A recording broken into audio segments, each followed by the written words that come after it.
안녕하십니까? 송세무사의 구실이야기 52번째 이야기입니다. 1차 시험 보신 분들 정말 고생 많으셨습니다. 오늘은 대략 2주 전쯤 있었던 1차 시험에서 합격한 다음 동차생이 된 분들을 위한 조언을 하고자 합니다. 공부 방법은 워낙 많은 세무사님들이 유튜브, 블로그, 합격수기 등을 통해서 이야기하고 있으니까 지극히 사견에 해당하는 제가 전하고 싶은 동차생들의 마음가짐을 이야기하고자 합니다. 오늘 하고자 하는 이야기의 결론부터 말하자면 동차 포기하면 유예 합격 못한다 입니다. 달리 말하면 동차를 합격할 것처럼 준비해야 내년 유예에 합격한다가 되겠죠. 혹시 1차 시험 끝난 후 여러분들은 지쳐서 2차를 준비하기 힘든 상태인가요? 아니면 반드시 동차를 목표로 해야겠다고 생각해서 공부하다가 이 영상을 접하게 됐나요? 1차 시험을 본 후 2주가 지난 현재 아직도 마음을 잡지 못하고 공부해야 하는데 힘드네 하면서 방황만 하고 있다면 지쳐버린 상태입니다. 1차 시험 직후 지쳐버렸다는 것은 목표를 1차 시험으로 잡았기 때문입니다. 사람은 누구나 절박한 목표를 세우고 그 목표를 이루고 나면 다음 목표와는 관계없이 늘어지고 지치고 나태해지기 마련입니다. 안타깝게도 1차생 시절에 이 시장에 들어오면서 목표를 세무사 합격이 아니라 우선 세무사 1차 합격하고 2차는 그때 생각해야겠다 라고 했다면 동차를 도전하기엔 쉽지 않을 거예요. 이미 큰 산을 넘었다고 생각했을 것이기 때문에 집중력이 형편없어졌을 거예요. 반드시 세무사를 합격해야겠다는 매우 절박한 심정과 유예까지 바라본 최종 합격까지의 구체적인 계획으로 저는 세무사 1차 시험은 그냥 스쳐 지나간다 정도로 목표를 잡았었습니다. 1차를 준비하면서 단 한 번도 1차를 떨어질 것이란 고민도 해본 적이 없을 정도입니다. 머리가 좋거나 똑똑한 사람도 아닌데 저렇게 마음을 먹었었단 거예요. 그래야만 내가 1차를 진짜로 합격했을 때 동차 시험을 지치지 않고 무리 없이 준비할 수 있을 것만 같았습니다. 2차생이 되기도 전에 미리 내 자신의 마인드 컨트롤을 해놓은 상태였어요. 그렇게 저는 토요일에 1차 시험을 보고 딱 그날과 다음 날인 일요일까지만 쉬고 월요일부터 동차 준비를 했습니다. 제가 진지하게 전하고 싶은 말은 여기서부터입니다. 여러분, 먼저 합격한 주변 분들로부터 동차 생활에 대해서 어떤 조언을 들으셨나요? 대충 요약하면 다음과 같을 겁니다. 첫째, 동차는 절대 합격할 수 없다. 그러니까 동차 때는 세법학은 일단 공부하지 말고 회계학 1부, 2부만 다져놓는다고 생각해라. 둘째, 동차는 어차피 합격할 수 없으니 3개월 뒤에 있을 동차 시험 준비가 아니라 내년 유예를 지금부터 준비해라. 그럼 동차 떨어지고 유예 준비하는 애들보다 3개월의 시간을 버는 것이다. 셋째, 그래도 동차는 준비해봐야 하니까 열심히 해야 한다. 꼭 여러분들에게 하고 싶은 말은 세 번째, 그러니까 동차는 무조건 준비해야 한다라는 점입니다. 그것도 그냥 준비하라는 게 아니라 합격할 수 있을 만큼 공부하라는 것입니다. 1차 시험 끝나고 제가 쉬지 않고 동차를 준비할 수 있었던 원동력은 다음과 같습니다. 1. 동차 합격 못할 걸 안다. 다만 동차 합격을 할 수 있을 만큼 이 3개월을 보내지 않으면 내년 유예 절대 합격 못할 것이다. 2. 이 정도로 동차를 준비하면 혹시 진짜 동차로 합격할지도 모른다. 이렇게 제가 4월 말부터 8월 시험까지 종로에 있는 학원 자습실을 다니면서 아침 6시에는 학원 책상 앞에 앉았고 학원 문을 닫는 밤 10시 50분까지 공부했습니다. 목표는 간단합니다.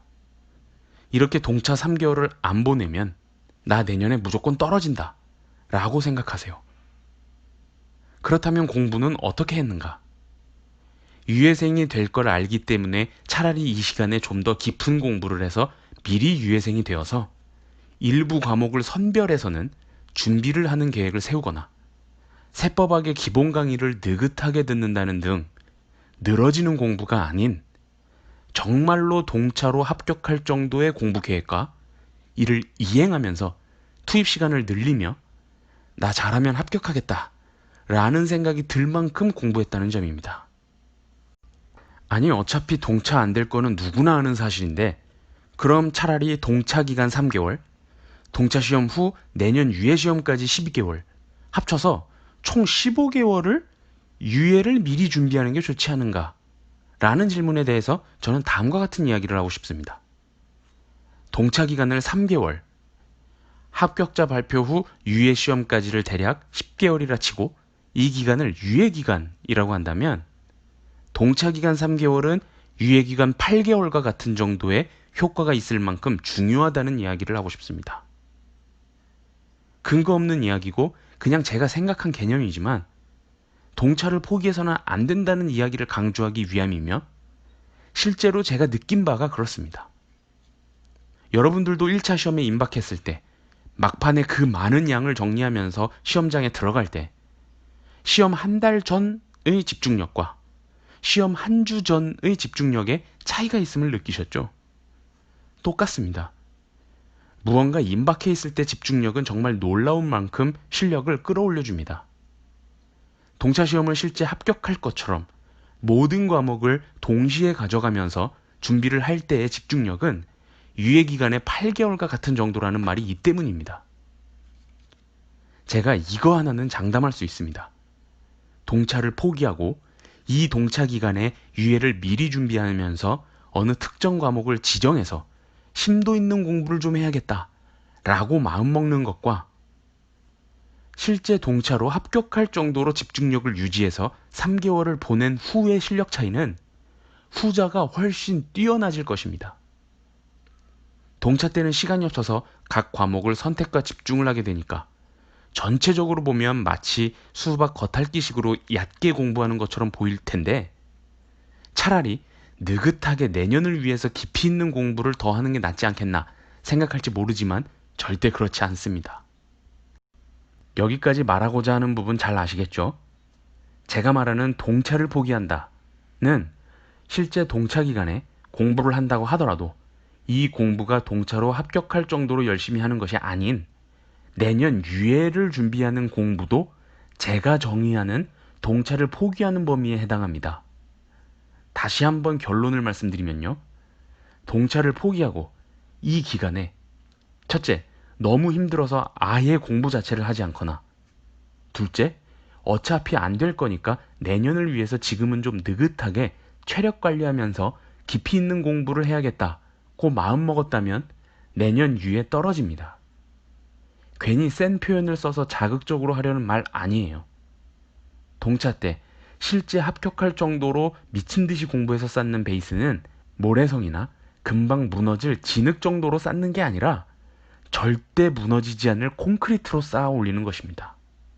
사람들은 임박한 순간에 대한 집중력이 엄청나기 때문이죠. 자, 그럼 여러분들은 언제 쉬어야 하는가? 일체 시험 끝나고 쉬는 게 아닙니다. 계속 강조하는 바와 같이 1차 시험 끝나고 곧바로 동차를 준비하고는 동차 시험이 딱 끝나면 발표하는 날까지 이 3개월이 쉬는 기간입니다. 동차 끝나고 발표하는 날까지 미리 유예를 준비한다는 명목으로 책을 들여다보는 사람들 보면 안타깝습니다.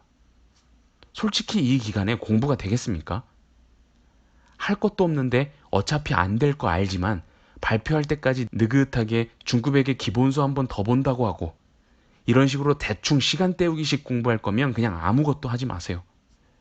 동차 기간에 죽을 만큼 공부해서 쏟아붓고 발표 기간까지 그냥 쭉 놓으세요.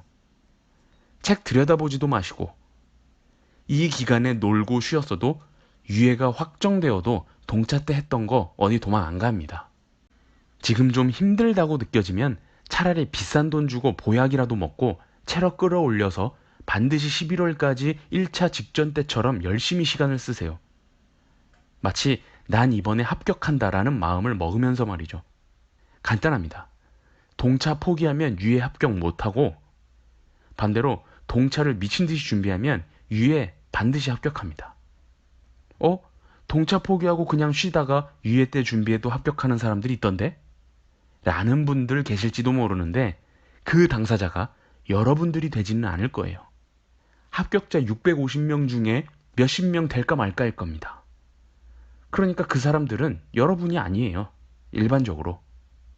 동차 때 끌어올린 집중력으로 준비한 3개월은 혹시 진짜 내가 동차 합격할지도 모른다는 적당한 기대감과 행여나 유예생이 되더라도 내년에 무조건 합격하는 밑거름이다 라는 사실을 잊지 마세요. 끝으로 실무적인 부분과 섞어서 하고 싶은 말을 하자면 세무사의 1차 시험 정도를 나의 머리와 체력 등 모든 걸 쏟아부어서 합격했고 그래서 지쳐버려서 동차 준비를 못할 정도가 돼버렸다면 설령 최종 합격하더라도 좋은 세무사는 될 수 없습니다. 세무사 1차 시험 정도의 난이도를 내 모든 능력을 쏟아서 합격한 사람이 훨씬 어려운 실제 세무사들의 업무 속에서 뭘 할 수 있을까요? 이상으로 송세무사의 구실 이야기 52번째 이야기를 마치겠습니다. 감사합니다.